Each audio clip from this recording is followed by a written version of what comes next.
হরে কৃষ্ণ কৃষ্ণ কৃষ্ণ হরে হরে, হরে রাম রাম রাম হরে হরে।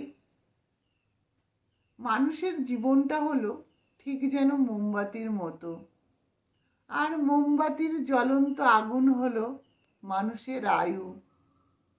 আমরা যখন একটা মোমবাতিকে জ্বালাই তখন দেখি মোমবাতিটা আস্তে আস্তে ছোট হয়ে যাচ্ছে, অর্থাৎ গলে যাচ্ছে। মানুষের জীবনেও ঠিক তেমন। মানুষের জীবন থেকে একটি একটি করে দিন কমে যাচ্ছে। মোমবাতি যখন একটা সময় পুরোটা শেষ হয়ে যাবে, মানুষের জীবনও ঠিক তেমন একটা সময় সে মারা যাবে।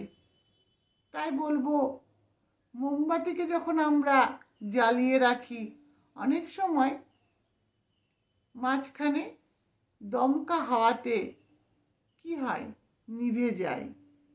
কিন্তু মনে রাখতে হবে, মানুষের জীবন প্রদীপ যদি মাঝ বয়সে দমকা হাওয়ায় নিভে যায়, তাহলে কিন্তু কখনোই আমরা আর সেই জীবন প্রদীপকে জ্বালাতে পারবো না।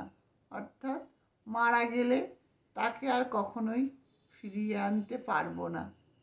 তাই বলবো, জীবন প্রদীপ নিভে যাওয়ার আগেই মানুষের মুক্তির সহজ পথ হরিনাম জপ করতে হবে।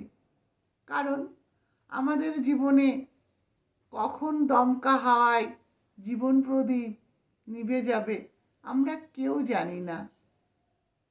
কিন্তু যদি জীবন প্রদীপটা নিভেই যায়, তাহলে আমরা মুক্তির জন্য কোনো কর্মই করে যেতে পারবো না। তাই সময় থাকতে আমাদের হরিনাম জপ করতে হবে। কারণ দমকা হাওয়ায় কখন আমাদের জীবন প্রদীপ নিভে যাবে আমরা কেউ জানি না। তাই বলবো, সময় থাকতে হরিনাম করুন। ভগবানের নাম স্মরণ করতে করতে জীবনটা যতদিন আছে কাটিয়ে যান। হরে কৃষ্ণ।